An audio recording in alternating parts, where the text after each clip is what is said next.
Ronit Gerber. Welcome to Creative Hearts, the show dedicated to the creative process and the creative journey and all the highs and the lows that come with it. I'm joined in the studio today by Bennett Arron, who is a comedian, a writer, a presenter, an author, a teacher, a documentary filmmaker, and most fascinating of all, almost, is the identity theft speaker. And in a minute I'm going to kind of be talking to Bennett, and he's going to tell you a little bit about all of those avenues during the course of the interview, so stay with us. Hi, how are you? I'm very well, and how are you? Very well, thank you. Good. So what I'd like to know from you actually is what inspires you? I think the thing that inspires me the most is, funny enough, creativity. I don't go a day without writing. I haven't done since I was very, very young. I have to write every day. So even if I'm not working on anything specific, it's just something I was writing down, ideas or a new sitcom idea or some stand-up. And I hate wasting time. So I'm constantly trying to think of new things to do. But I have to write every day, and from first thing in the morning. I mean, it's nice if I'm working on a project, but if I'm not, I'll be working either alongside somebody else, just coming up with different ideas for things. So I think for me, the thing that drives me is the desire to create more than anything else. To create. And when you do write on a daily basis, is it always structured, or is it sometimes just almost like a diary or a journal? No, it's not necessarily structured at all. I'll sometimes go for a walk and just write down notes as and when they come. I've got a terrible habit of talking to myself when I'm going out, especially if I'm doing a stand-up show. Like if I'm doing a show for the Edinburgh Festival, for example, I've got to remember the lines, so I'll go for a walk and I'll recite the lines. I'll forget that I'm doing it out loud. So, you know, if people are walking past me, I will suddenly be saying things that I'll be saying on stage. Which do you look a bit like the crazy nutter? It does look a little bit. Occasionally what I do, I put earphones as though I'm speaking on the phone, and I'm not. I'm just literally going through my material. It's a good way not to look completely insane, yeah. So that's good. So that I like doing, and I prefer working outside of, I'll go to a cafe.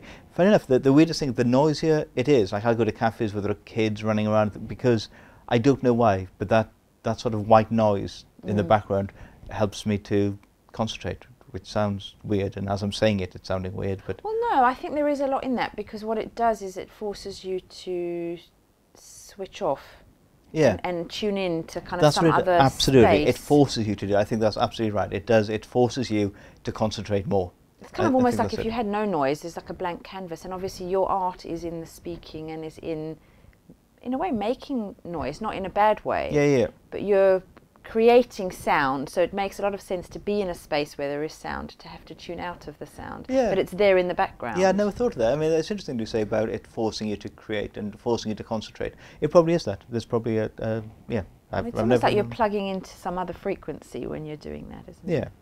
So, but yeah, so writing, everything I do is driven by writing. Stand-up is not about wanting to be on stage, want to go, oh, look at me, because I'm naturally shy. And in fact, when Facebook started, and friends of mine from school, because when Friends Reunited started, I had no interest. Why do I want to get in contact with people that I didn't particularly like? But then when Facebook started and people started asking for friend requests, and then realized what I was doing. When they realized, they just couldn't, because I was the quietest boy in school. And the fact that I'm now, you know, standing on stage in front of hundreds of people, they find bizarre, as do I, as do my parents, because I'm not naturally. But how do you come to be doing that then? How did it happen? Purely because of the writing. Because I was writing stuff for TV, seeing it being performed, not really agreeing with the way it was being done, or having things turned down and thinking, I think this is funny. And the only way of seeing if it was funny was to do it myself. To test it out. Yeah, so it's all about the writing. It's all the writing is to me the core of everything. Is that the core of who you are? I mean, you've got quite a lot of different titles that I've just rattled out you know, at the beginning when I introduced you. So would you say that the writer is the quintessential? Yeah, everything. That's you. That's everything Bennett Arron is a writer first and foremost. Yeah, I'm absolutely, certainly not a comedian first and foremost. I'm a writer first, and everything that I do comes from the writing, really. Okay, so could you write something that's not comedy? Do you write things that are not comedy? Yeah. Sometimes not intentionally. Sometimes I write things that are going to be comedy, do them on stage and realise they're not comedy. That's not always a great feeling when you go, this is funny, and then find out it's not. But I do drama stuff. But comedy is the thing that I like the most. I naturally go into a comedy mode. And it's awful to say, well, if there's something on the news or something that's quite tragic, immediately I will think of something funny. I don't want to. I don't want to make... It's a coping mechanism, that's though, all isn't it is. And making something funny from something that's not funny is a way to move beyond it, is to kind of to be able to cope in a sense. It's an emotion, and if I'm not going to cry over something, then I'll try and get a laugh out of it. So yeah, occasionally something will happen. I'll tell my wife, and she'll go, "Oh my God, don't do that on stage." So I said, "No, of course I won't do it on stage, but I have to tell you it because it's just come into my head, so I have to tell somebody." Is she your sounding board for a lot of your jokes? A lot of it, yeah. I can't call them jokes. I call them comedy, right? For a lot of you can call them jokes. Oh, I like that. Yeah. Jokes is nice. I'd like to think that I write jokes. One of the nicest comments I had, I think, was the Guardian, that said he's one of the best joke writers on the circuit. And the fact that I write jokes, I think that's what I do. I write jokes. It's storytelling, but it's jokes. Proper beginning, setup, middle, punchline. So I think. So where do you go to learn this kind of thing? Did you learn it? Did it just naturally come organically? I've always written it, even in school. In school, I was the one that would write the sketches for the end of term play. When it's my parents' anniversary, I'd always write a sketch or a joke or a poem. So I've done it for years and years. It's just something you've always done. Yeah, something I've always done, something I really enjoy. And did you kind of fall into it as a professional thing, or did it just happen? I mean, that's the same thing. Did you fall into it? Did it just happen? Or did you actually actively go and seek the opportunities, if that makes sense? Did you go out there and apply for anything specifically? I wrote a sitcom script. I just had an idea for a sitcom script, sent it in to a competition, and it got picked up, and it won the competition. It was shown at the Riverside Studios, and it won the competition. And from that, so I won this writing award, and from that I became a member of the Writers Guild of Great Britain, a member of BAFTA, and got an agent. So it all started from that one script. So that's really how you got started, I suppose, as a comedian. That's how I got started as a scriptwriter. A scriptwriter, I suppose. And the comedy aspect came because I was writing stuff that wasn't getting accepted and wanted to see if it was funny. One of my favourite things still is driving to a gig, thinking of a joke, and getting to the gig, and then performing it on stage and having a good reaction to it. That buzz is great. I bet you those are some of the best jokes, actually. Oh, absolutely. Because they're not rehearsed. I mean, we were talking about this before coming into the studio, between things. Yeah. About the spontaneous, almost unrehearsed material versus stuff that's premeditated, and there's a huge difference to the authenticity of it. Yeah. Because obviously that must be the times when we see comedians on the telly or wherever in comedy clubs and things like that who start laughing in the middle of their own joke, because clearly it's just happening. Yeah, and as they're working through it, and I love those are the moments where the audience really laps it up because it's so real and genuine. It's not always real. Yeah, but it seems that way. I know. Sorry to spoil it for you. Oh no! Sorry.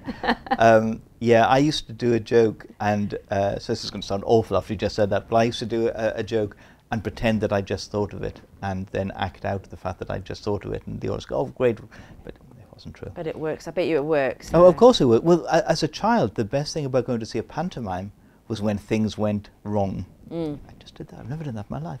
Why would I do that? What a horrible thing. Cut that. Who does that? Was when... sorry, let's forget the whole interview. Yeah, go to see a pantomime and... You've given us some big secrets now. They're gonna come after you now. That's I know, that's awful. No, and seeing something go wrong and going, oh, well, that's only happened tonight. That bit that's just gone wrong in the pantomime that they're all laughing about has just happened, but of course it happens every night. It must have gone wrong at some stage for it to have been written in, surely? Or does it get written in? Written in. I mean, not Panto. Panto, they always have to have the mistakes because Yeah. people love looking at the drama and the disaster. Yeah, yeah. But in terms of a comedy sketch or a stand-up Yeah. kind of... Well, yeah, I mean, with me, what happened, I did a Sometimes joke. things go wrong, don't they? Of Genuinely. course, of course. And how it started with me was that I did a joke, then thought of something on top of it, and I got a bigger laugh. And I said, "Oh, I've just thought of that," and I laughed myself, which also got a bigger laugh. So I went, "Well, I'll keep that. I'll keep that bit of in." yeah. It's got to come from somewhere. Yeah, I mean, I trained. The thing is, I trained as an actor, and I think I take a lot of that on stage with me. So I'm I don't know if I'm acting, being a comedian, or you've got to hide behind something. Well, you're playing a role, and I think even teachers do that, don't they? Yeah. They have to. You're playing the part, so you're acting to a degree. And I suppose the challenge is to find the marry between the authentic you and the role that you're playing. Sure. And that's what wins people over, is when you're allowing yourself to shine through the part that you're playing in whatever arena. Yeah, yeah. Yes, I think that's right. What are you working on at the moment? Is there something that is going on for you in your creative life? Well, fun enough, I was speaking to friends yesterday, and I realised I have about a dozen projects doing the rounds at the moment with production companies, with publishers, with well, I've got I bought the rights to a film. Wonderful. Rather, I bought the rights to a book that I'm going to make a film, which I'm very excited about. Never done it before. It's a fantastic story about a young girl who, at 18 years of age in the early 80s, actually no, she was 15, had a motorbike accident. Gosh. On the back of her 18-year-old boyfriend's motorbike. Yeah, she was 15. Horrific accident, lost the use of her legs, was told that she wouldn't live past 30. And there's a surgeon who operated on her who's about 26, 27 years older than her.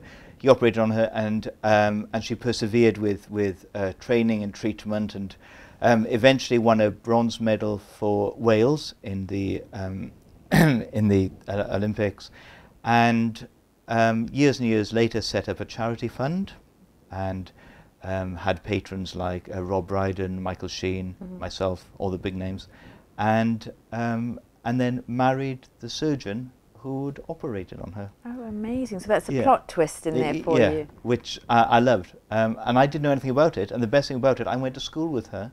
I knew nothing about the story until I read the book, and then contacted her agent and said, I want to buy the rights. So you didn't realise it was her at that point? I knew it was her, but I didn't know the story.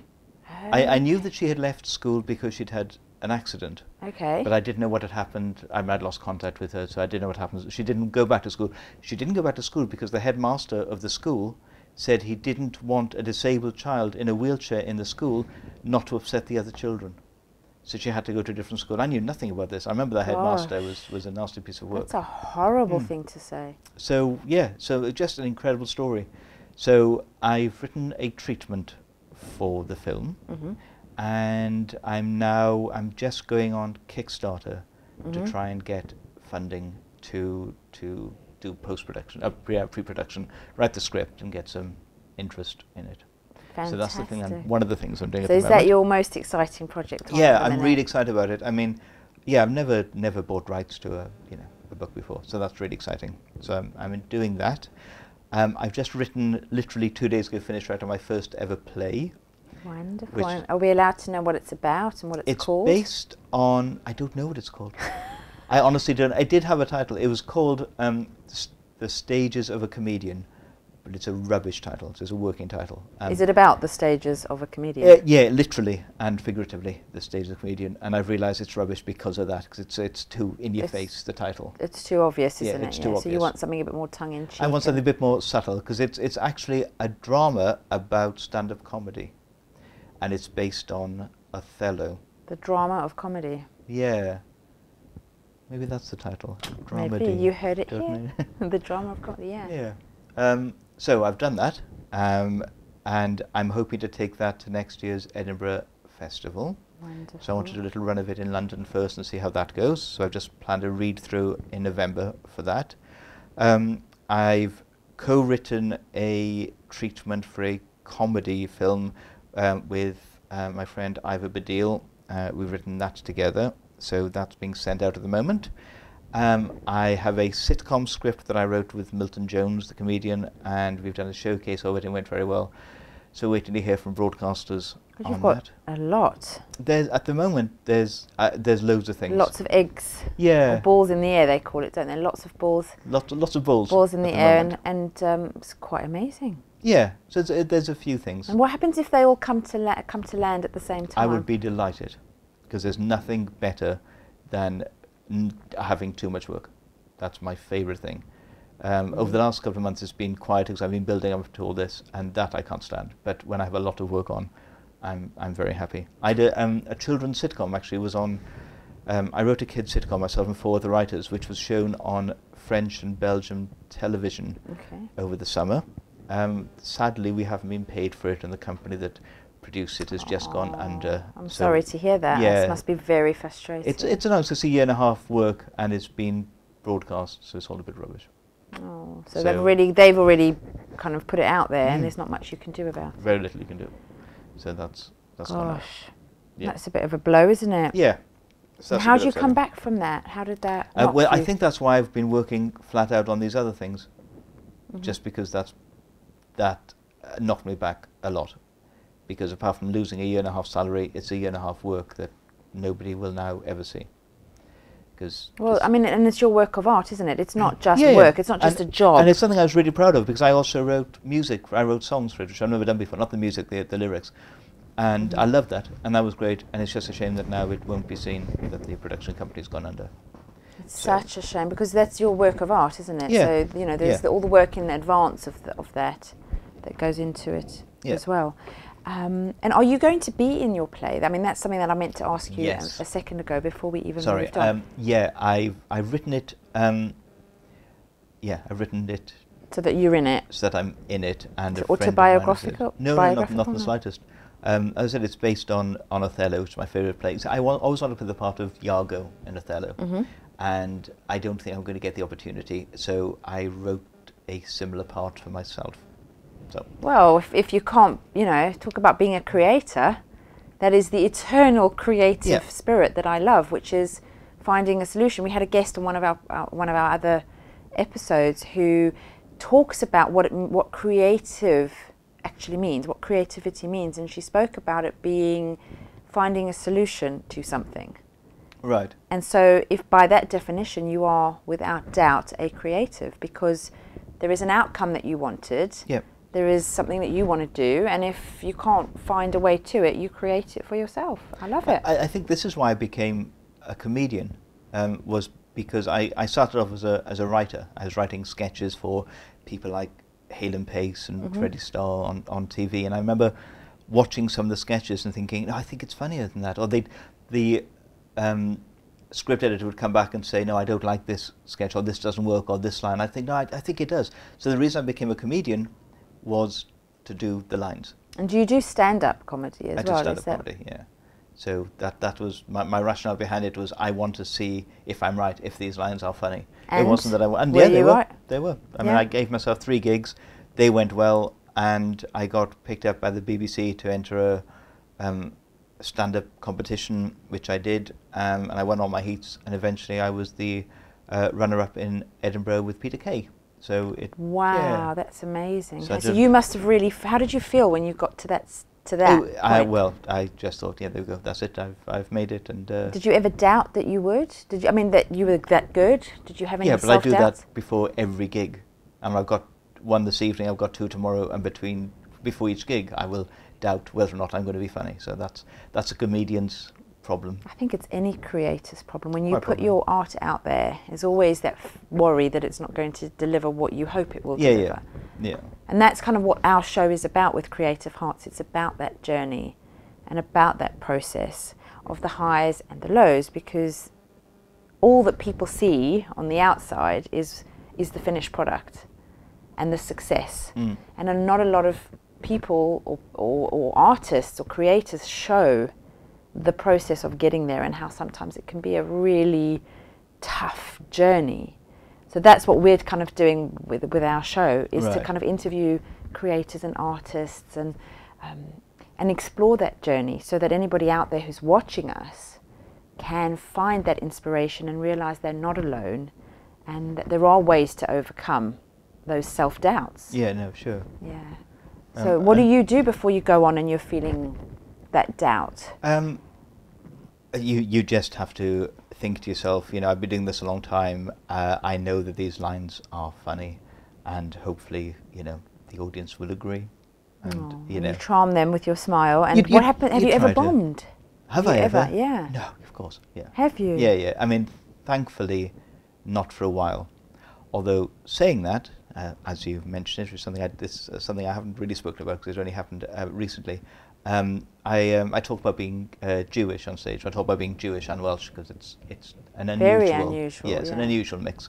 And you know, usually it's fine. I get jokes out of it, but I think because of the political problems that have been happening of late, suddenly mentioning I'm Jewish has had a slightly different effect on the audience and not necessarily positive, and that's been a bit weird over the last couple of weeks. So have you had to change your material slightly? I did, and it really annoyed me that I did it, and I was annoyed at myself, and that's when I bombed. Was not on that gig, the one where the audience changed. On the next one I went, well, I'm not going to mention I'm Jewish, and I threw myself, and I didn't know where I was material wise because I started doing something. I thought, well, I can't do this because I haven't set it up, the fact that I'm Jewish, and it was in my head the whole time.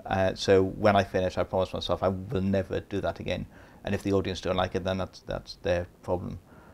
So yeah, I was very annoyed with myself because I've never done that. I've never not mentioned who I am on stage and who I am. So you're compromising your own identity for the audience, and that's a I mean, I think there's a lot of Jewish people out there who are doing that at the moment, or were doing it because of what's been going on in the news and kind of internationally. There's a lot of Jewish people who aren't openly saying that they are.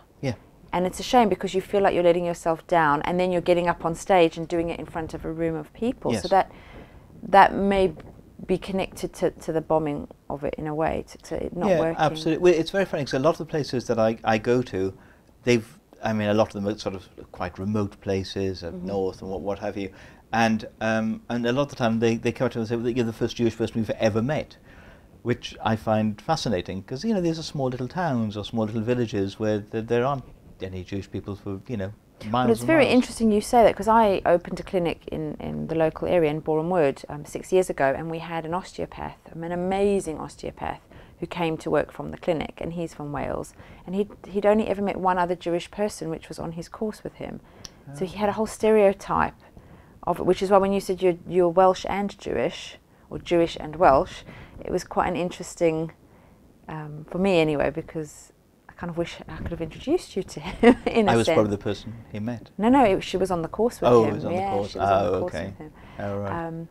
So I guess after that incident, how do you come back from that? How do you get back out there? Well, as I said, because I was so taken aback, because what happened, the whole thing about the audience being quiet, the gig was going fine, and then I said something about being Jewish, and I just felt them going, ooh. Nobody shouted anything, but the laughter was slowly being subdued, and then I thought, well, it's Jewish paranoia, it's not really happening. And I came off, and the other acts said to me, wow, that was weird, the minute you mentioned you were Jewish, it all went. So that's when I realised that, that there was something wrong.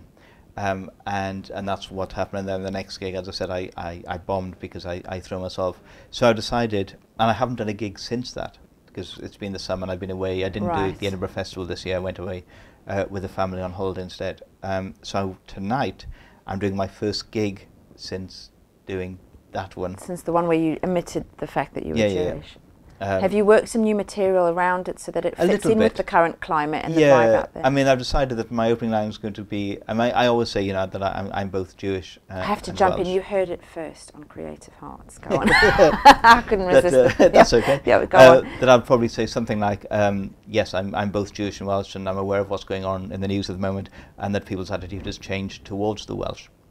So I think that's going to be something like that I'll do, which will be hilarious. So I'll see how that goes. So, and then I'm going to do a bit of material about it, and then just move on.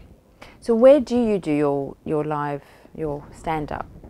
Anywhere in particular? All or? over the country. Mm-hmm. Well, I say the country. I've travelled the world, not all of it, but I've performed in Poland and Italy, and I also do a talk which you probably got notes about, as well as normal stand-up. Is this I do this identity theft Yes, talk. I and want to that know I've done. all about that. I want to know all about that because I believe you've got quite an interesting story about identity theft.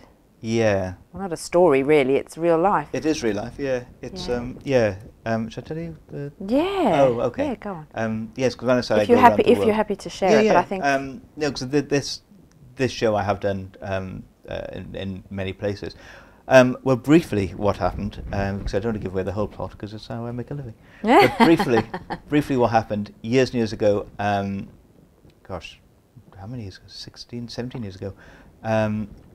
My wife and I were renting accommodation in North London, and we decided that it was the right time to buy.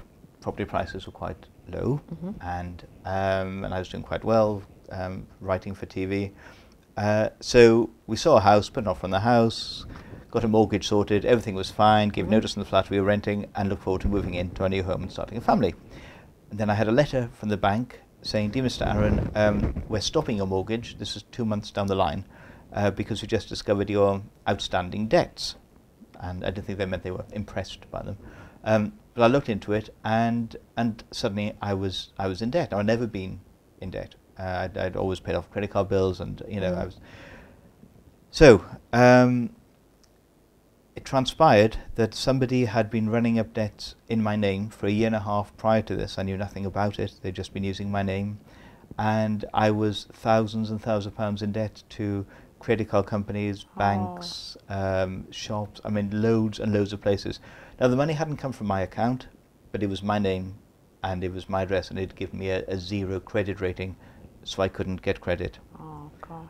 And anyway, I won't go the whole thing, but over the next few months, we literally became homeless and penniless because all the money I'd saved up to buy a house, I couldn't work. I was spending all my time trying to clear my name, and it became really, really stressful. And my wife was pregnant at the time, and we ended up moving in with my parents in Wales. And so it was all really awful. That must have been horrendous for you because Yeah. you were about to embark on a new life journey, and you just had the whole rug ripped out from under you. That's exactly what happened. So yeah, it really properly was, life changing. It was horrific. And how do you come back from that? It takes 5 years to build up your credit. Yeah, it took me 2 years to clear my name, but by which time, funny enough, the house we'd wanted to buy, I remember the time, was £145,000. It shows how long ago it was. 3-bedroom house in North You'd London. be lucky to find a garage. Yeah, absolutely. For that price, yeah. But by the time my name was cleared, it had gone up 3 times in price, and we didn't have the deposit anymore, and we couldn't buy it. But I wrote a show about this experience and about A stage show, a comedy show, probably for some cathartic reason, and I took the show to the Edinburgh Festival, and didn't know if anybody would be interested in it, but it did very well. And as a result of it, I was asked to be the guest speaker at an international fraud convention in Poland. I know, you've dreamt it, I did it. And then I was asked by Channel 4 to make a documentary on the subject. Amazing. Which I did, and in retrospect wish I hadn't. Why? Because in the documentary I did a couple of things. The first thing I did was that I stole the identities of some of the British public. I set up a little stall in South Wales, and I said to people, I can stop you from having your identity stolen if you give me all your personal information. And I had a queue of people around the block giving me their mother's maiden name, their passwords, their secure, everything. Right? So that was great. The other thing I did, I went through somebody's rubbish at 1 o'clock in the morning, and they'd thrown away a bank statement and PIN. So I opened accounts in their names, just to show how good, which is all fine. But the worst thing I did, I stole the identity of the Home Secretary, and then got arrested in a dawn raid by Scotland Yard at 6 o'clock in the morning at my home, and put into a cell Is that still on your record, and does that affect you, or was it? Did they kind of let it go? Because No, they didn't. They didn't let it go. They should have let it go, but they didn't. So I was going to go to court. It was going to go to the High Court to do with the number. Big it was in the press, and it was quite a big thing at the time. Eventually, I was given a caution, so it wasn't. You know, I don't have a conviction. But it was, you know, a caution. Which that must have been very stressful to have to live through all of that. But you did it for rubbish. A purpose. I did it for a purpose, and I did it with just cause. But as far as they were concerned, I just did it. And they allowed you to air the documentary. Well, they weren't going to. They were going to stop it, but then they were obliged to. Well, eventually they decided to show it, and it did very well. I got BAFTA shortlisted for it. Which Congratulations. So that's very nice. An amazing achievement. BAFTA shortlisted director, which I'm very proud of, because I wrote it, presented it, directed it, and it was on Channel 4, so that's quite a big thing. It's a big achievement for any writer or scriptwriter or anybody who does what you do. I mean, that's the ultimate, you know, in a sense. Do you know what I mean? You're working for that kind of acclaim in a sense, and it's a big achievement. And not only that, but I would imagine for you that that was your life story. That wasn't just any old thing that you'd written. It was real life, and you lived it. So it was probably very authentic. Yeah, it was. I mean, the documentary obviously is slightly different, but your authenticity and the suffering and the struggle that you went through in your own journey because of it that led to it must have. Well, the documentary, it did really well. It's funny because when the documentary aired, that evening my website crashed because so many people were trying to contact me, which I never have. So that was lovely. And 500,000 people watched it or something. So it did very well. And it did really well in Australia, bizarrely, because I didn't know this, but it had been shown on flights back and forth to Australia. You know, you can see different coming things. Into the UK, or what not to do. Oh no, it's just a documentary on you know, on the TV on the flight. You know, the in-flight entertainment. They show films. They have documentaries. So my documentary was one of these things that they were showing, and it was quite popular. So I was asked because of this to be the keynote speaker at a big security conference in Australia, which I did 2 years ago. And I was the opening speaker at 9 o'clock in the morning, 2,000 delegates. Wow. And that was good fun. Lucky you don't mind standing up in front of an audience, huh? Yes, quite fortunate. I think that's why I get the work, because it's a interesting story, the whole identity theft, and also I'm a comedian, so I make it funny. So well, you bring humour to it. It's also you've lived it, and also I suppose people can relate. Everybody runs the same risk. That's what it is. It's a bit of a warning sign for everybody. Yeah. So I mean, absolutely. I warn people about it and tell them what they can do to avoid it or try to avoid it. So yes, I've just written. Last month I finished a book about it, which I'm going to try and get published. Talk about leveraging your worst nightmare. I love it. I mean, that's poetic justice, isn't it? You live through this horrendous experience, and then you build it into the fabric of what you do, and you're turning what was so negative into something so positive for you, which I think is amazing. Well, it's good, and also it means that I went to Italy to speak, so which means I took the family with me, so they've been to Venice and Rome because I was speaking over there. I've been to Australia because of it, and I've just come back from Amsterdam where I did it over there, and next week I'm doing one in Reading. It's not as exciting. Yeah, but it's, Amsterdam, Italy, Reading. But still. Reading's nice though. It's lovely. Lovely people. Yes, not as many canals. Not like the Welsh, but lovely people. Lovely people. So yes, I'm enjoying that. So I've finished the books. I want to try and get that. I might self-publish it if nobody wants to publish it. Well, by the sounds of your record and your profile, I wouldn't imagine that publishers wouldn't want to, because you've got the momentum behind everything, and you've got the documentary to kind of support it as well. Yeah. So I'd like to think somebody would pick it up. So I've written. So that's my identity theft story. Sounds fascinating. I'm glad we did segue. I was going to always ask you about it, to be fair, but this has got tons of questions. I mean, in terms of our viewers and those would-be playwrights, there's a couple of questions kind of fighting to get out in my head. One of them is about money, because there's that stereotype of writers and playwrights and actors where there's the struggle, the financial struggle, and obviously you had your financial stability pulled out from under you, not through any fault of your own. It happened. But how does one monetize these ideas? Do you know what I mean? Obviously, you must get paid. You don't have to give me your financial details. But I'm asking the question with the viewers in mind, who are aspiring comedians and playwrights and everything. Because they must write a lot of, you must have written loads of material that didn't necessarily get out there. Oh gosh, yeah. I mean, I have boxes of scripts that, that didn't get sent out, or rather didn't get picked up, did get sent out, didn't get picked up. And I've got files of stuff that that I occasionally look through and think, actually, it's quite a good idea, and try and send out again. I get called in quite often now for meetings with commissioners because I've quite an established writer and I've written over 30 sitcoms on TV. But even now they'll call me and sit me down and say, right, we want to commission something. I go, okay, great. We're looking for something like, this is a conversation I had recently with a big name commissioner. We're looking for something like Gavin and Stacey. And I went, oh, okay, so fun enough, I do have something that's set in Wales. And they went, no, we don't have anything set in Wales. I said, okay, well, I have got something about relationships. And no, we don't have nothing about relationships. I said, so which bit of Gavin and Stacey do you want? And they said, the success. So I don't know where you. I mean, I love Gavin and Stacey, but yeah, that was the conversation. Did they watch the same Gavin and Stacey? Well, it did well, and they wanted something else that's also going to do well. So, so it's very making money as a writer, especially now, is sadly really, really difficult. There's a group of writers we meet up occasionally. They write sketches and sitcoms and stuff. And we occasionally meet up and have a chat in a pub.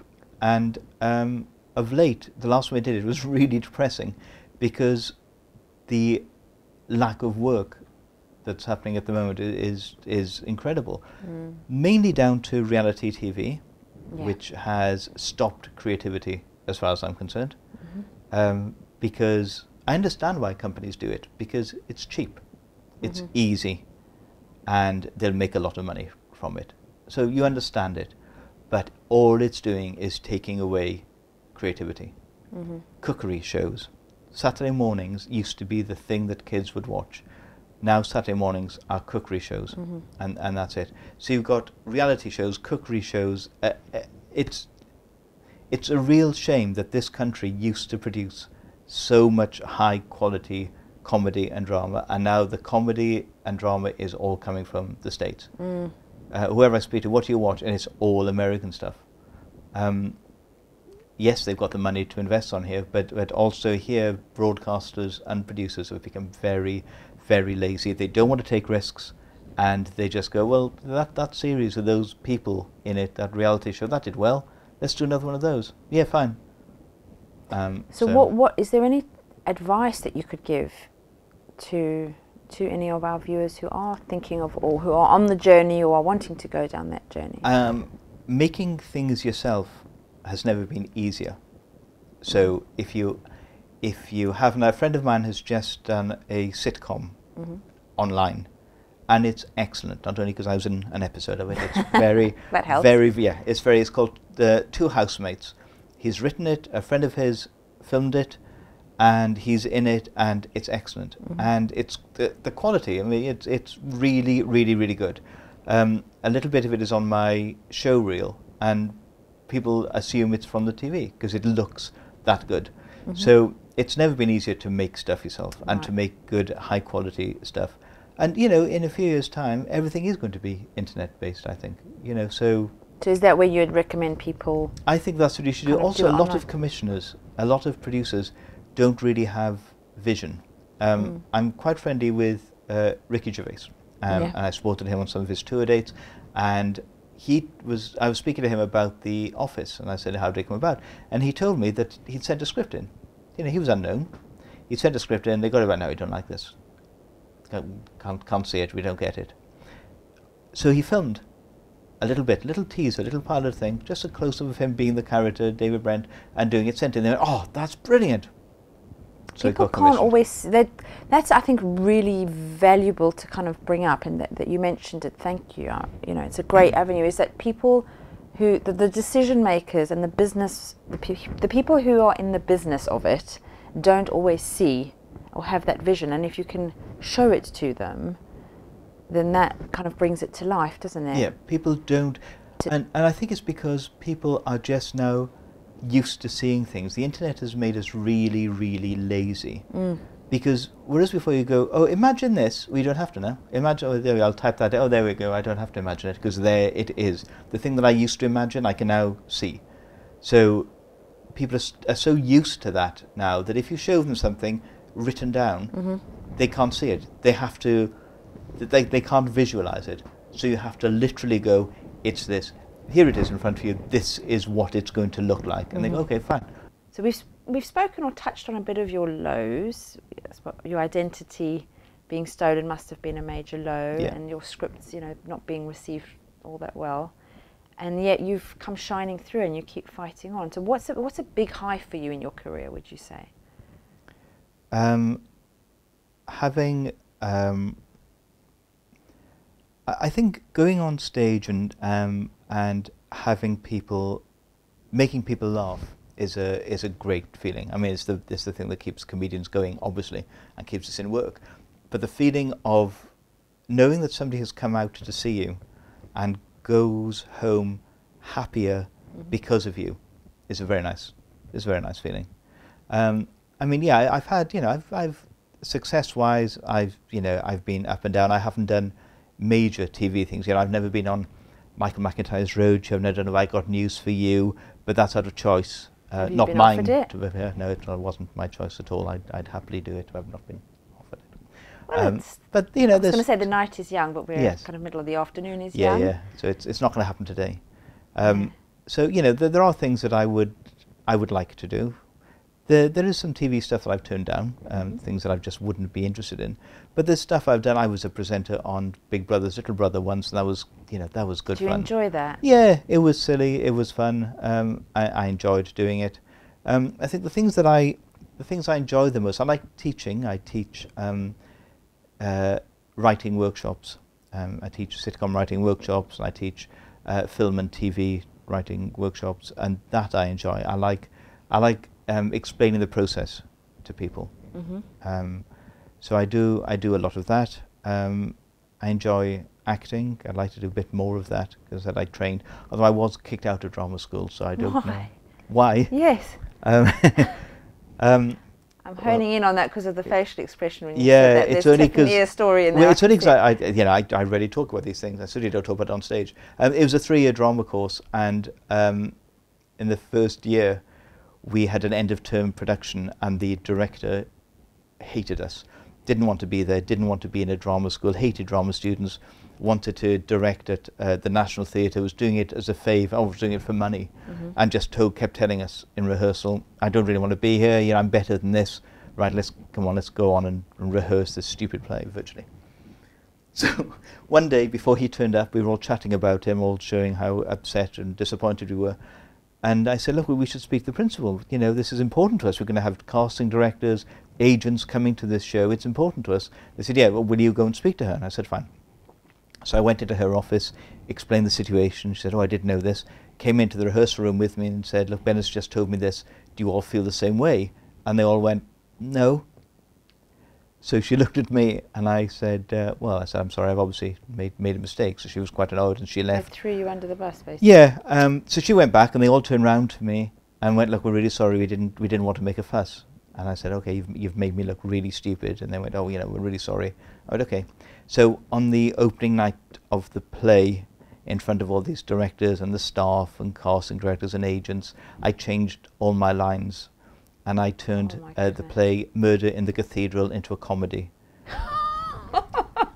So I had a letter from the principal saying, we suggest you don't come back, and the type of thing you do is suitable for a working man's club, not for a drama school.